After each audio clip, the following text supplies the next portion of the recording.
functions with all the religions. Once a year I get to do a interfaith service. So we get all the different religions together and they all share their love for their beliefs and of what they believe and hold dear to their heart, which makes it very special for everybody. And we do learn and we do realize that we are really all one.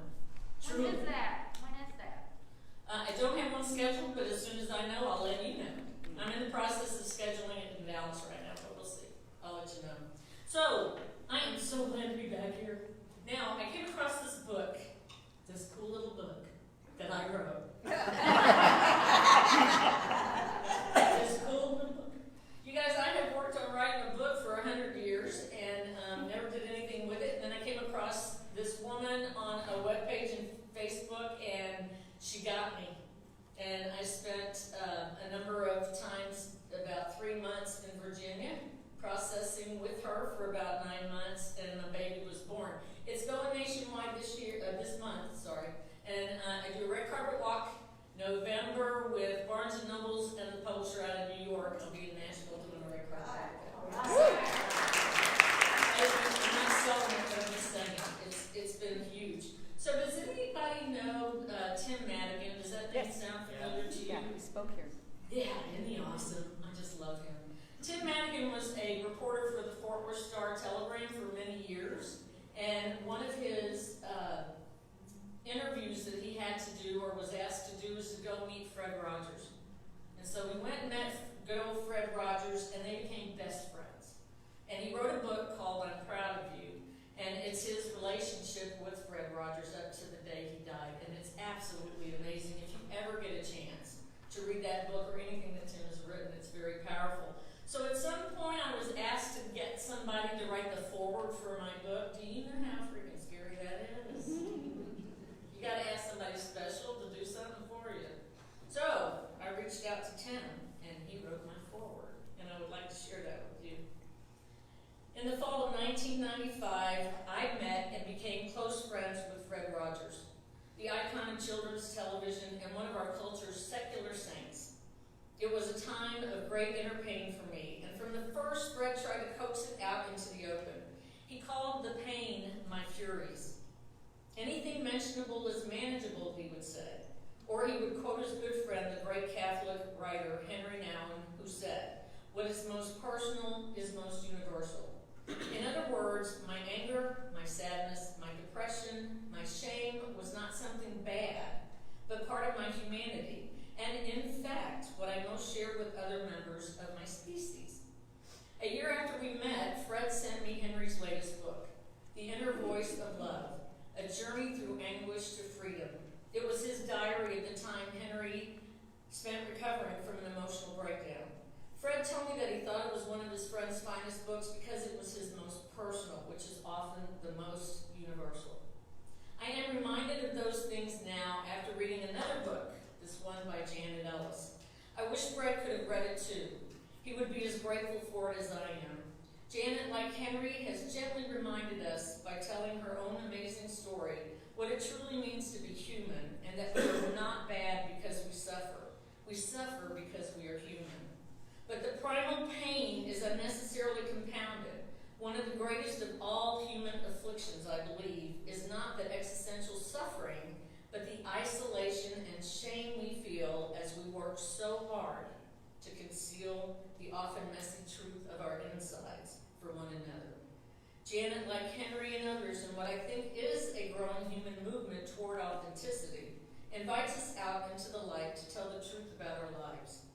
As Janet herself demonstrates, that brave truth-telling is not the end of the story. In many ways, it is just the beginning. Much healing and authentic suffering needs to be done as we explore old wounds and give them the attention they deserve. But in that journey, the burden becomes gradually less heavy, and we are revealed to ourselves. We learn what we are truly put on this beautiful planet to do. Janet was put here to help us heal. She's a minister, a life coach, and speaker, and now an author. This book is brave, generous, and wise. It's not easy reading. She, in fact, dares you to read it, and then take up your truth and start down the road to healing. Please take her up on her dare. She's been down that road before you, and with these words, lights your way towards freedom. Tim, thank you.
me something even more precious.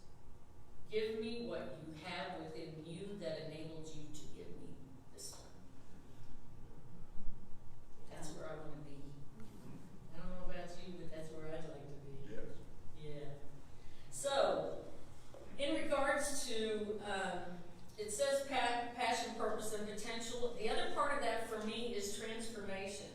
Recently, there was a gentleman that came and spoke. I heard him. His name is David Alt. You may know of him. I'm not sure.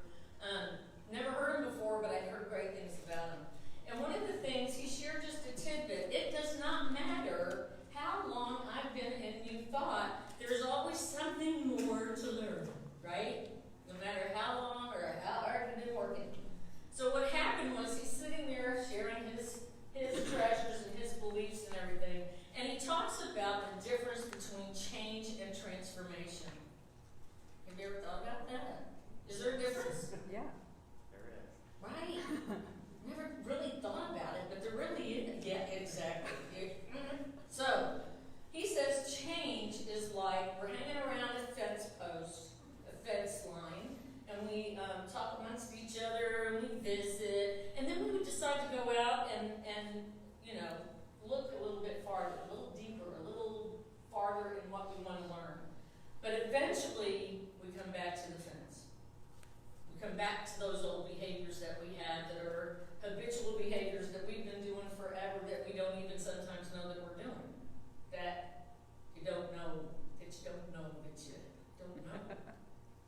So you hang around that fence. Now transformation is when we let go of that fence and we walk away from it, from that fence and just start journeying out into the field. And as we journey, there are things that occur in our life that change us to a point of transformation and we never go back to the fence again. Does that make sense? Yeah. I love it. So, we're going to talk a little bit about that. The big thing about the book, you guys, and I'm not selling the book, I just want to kind of share the experience with you because, again, it took me months to finally decide to do this, and it took a lot of conversing with my beloved husband here because it took a lot of money, too. And so, we're chatting and talking and trying to figure out if it's worthwhile, and it was amazing. I've learned a million things that I've never had insights on, like how I'm a procrastinator. And when I'm told I have to have something done by a certain time, I will argue with you. I will fight you. I will tell you have no idea what you're talking about, and I know everything. And then I don't have it done, and then you're looking at me like I'm a little crazy. So what happened was I got the book almost done, but then I had a panic attack and chose not to go any further with it. It shut me down, literally. And I almost lost the money, and I almost lost the book. But they gave me another chance. And when I was given that second chance, that jolt, I chose to let go of the fence and step out further and complete it. And so now the journey is interesting and it's been inviting, and at the same time it's been bittersweet. I've lost 2 family members. They will not talk to me anymore. Haven't talked to me in the last 2 years. And it's been heartbreaking, and yet it's been an eye-opening situation too. I've been able to look at the family differently. God love them. They've all done the very best they could. Now, I got misinformation along the way from them, but it's not because they did it intentionally. They did it because They didn't know any better. it's all they knew. And that was a real eye-opener for me as well, because then it gave me permission to forgive them. I was able to let go and forgive them a whole lot easier than I would have had I not taken a look at that. Because I get it. We're all just human beings doing what we know how to do the best we know how. And along the way, we affect other people, right? Sometimes. Especially if you're a parent. Those kids are a trip. Y'all are awesome and honest and real. And sometimes you throw us a loop because you call us on our stuff. It's kind of like Joe said, I work with the 10th graders at the high school. I absolutely love it. I'm about to start my 6th year. They will not let me pull anything over on them. Nothing. I have walked in that classroom and they had told me, "You're not being real, Miss Janet." And I go, "What are you talking?" They'll call me on my stuff. "If you're teaching this to us, then you need to be doing it too." Okay. I remember. So it's been fascinating.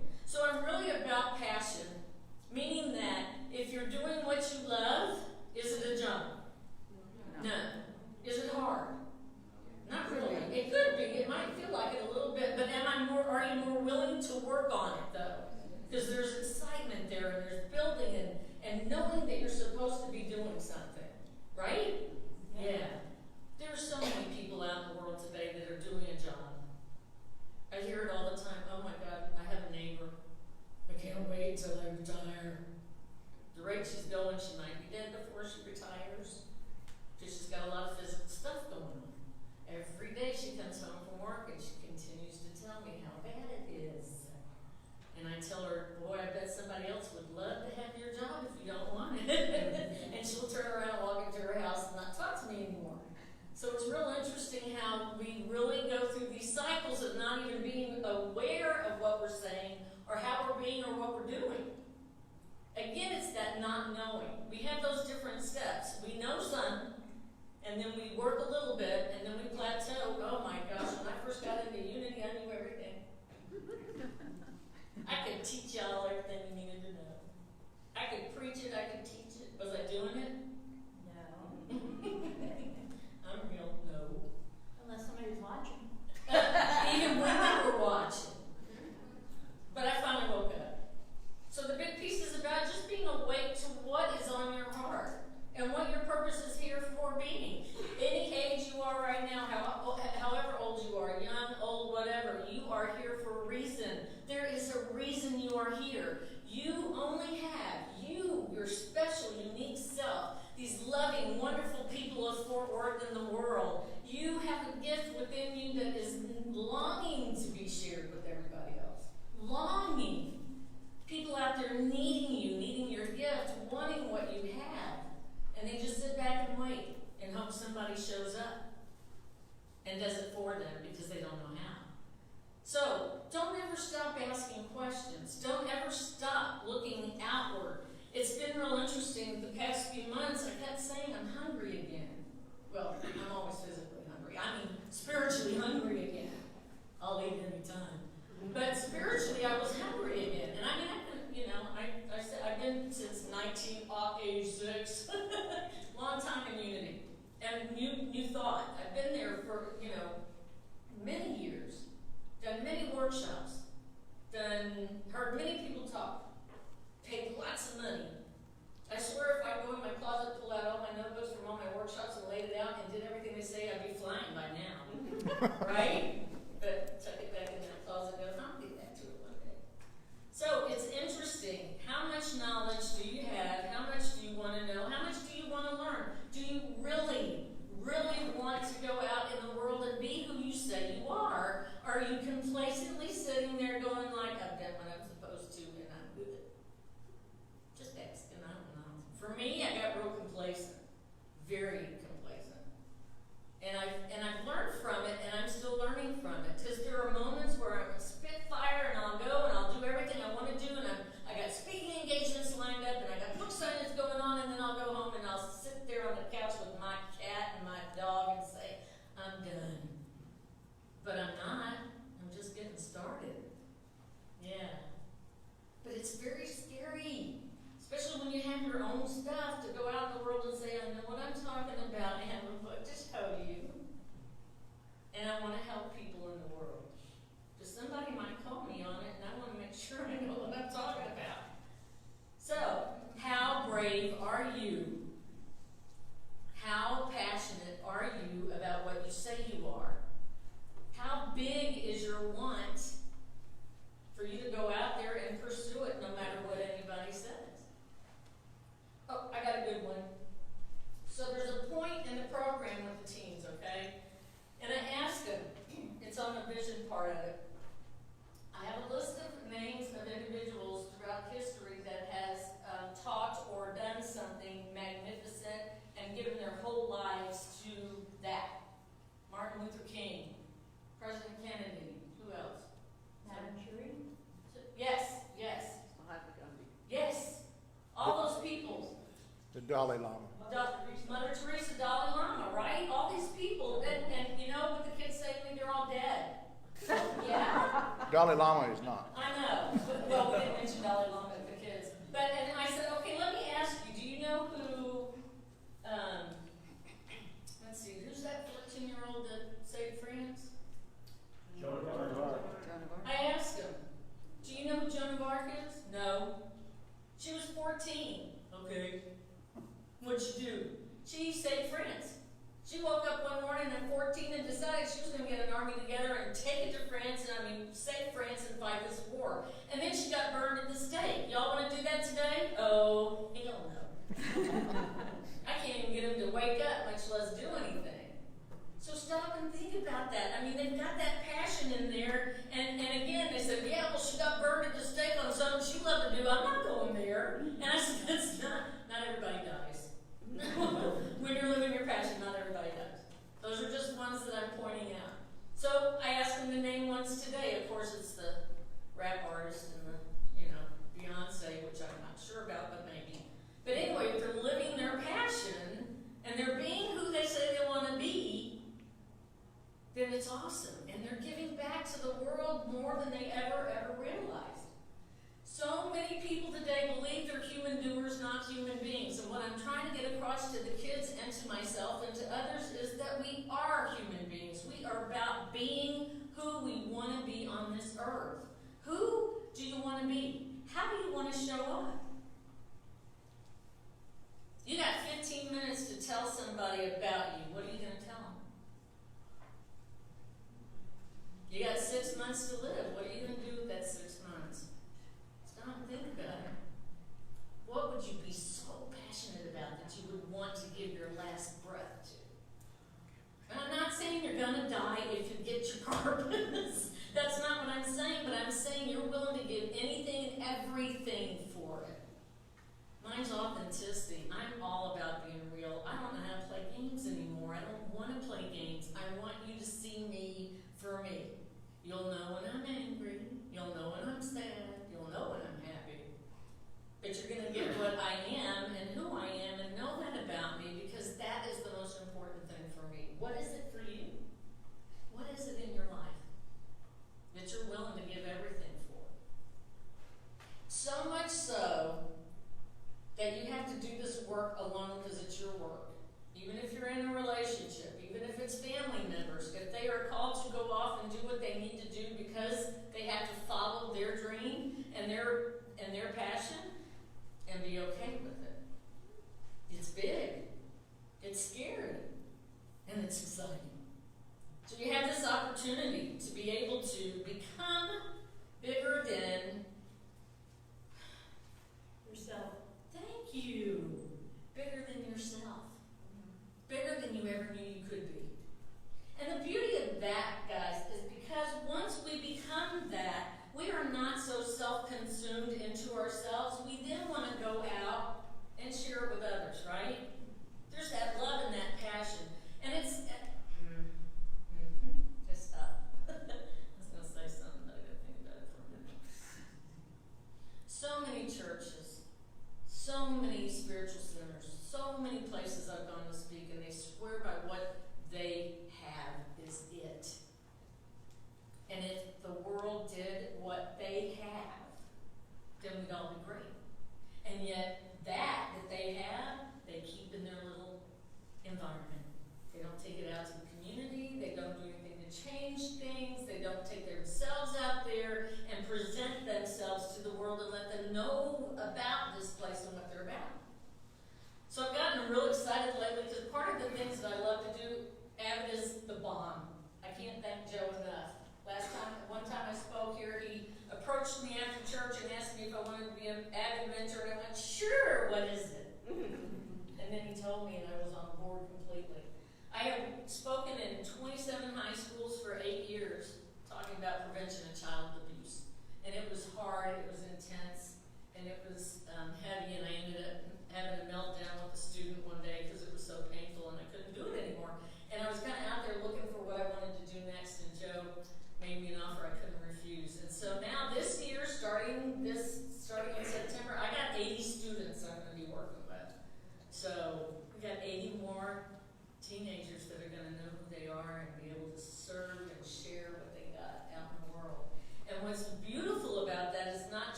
be strangers, you know? So I'm a volunteer, I'm one of the letter writers. So I get names every month on individuals whose requests have been asked and the reason why they're struggling and why they're asking for a friend or a family member or somebody else that needs some loving. And so we all anonymously write little love letters to the person. It gets mailed to the friend who requested it, and then she bundles them up with a bow and gives them to that person. Can you imagine getting a load of love letters? How that would feel? I might write myself in there one day just so I can. Always. It's great. I mean, I just love where I am today. And it's taken me a long time to do it, but I love it. And I wouldn't change anything in the world with it. I've had some hard times. I know we all have. But I'll tell you what, recently I went and visited family members who I adore, but I sat back and I was able to see the family dynamics with open eyes this time, not my childlike eyes that I saw them with for many years. Oh my Lord, they're messed up. And this was my safe space when I was a kid. And when I was a kid, it was safer for me than my family dynamic. But now I look at them and I go, oh my God, I'll pray for you as hard as I can. It was amazing to be able to see them in a different light and still love them, but know that I wanted to get away from there as fast as possible. And I kept calling Lynn saying, babe, I love our life.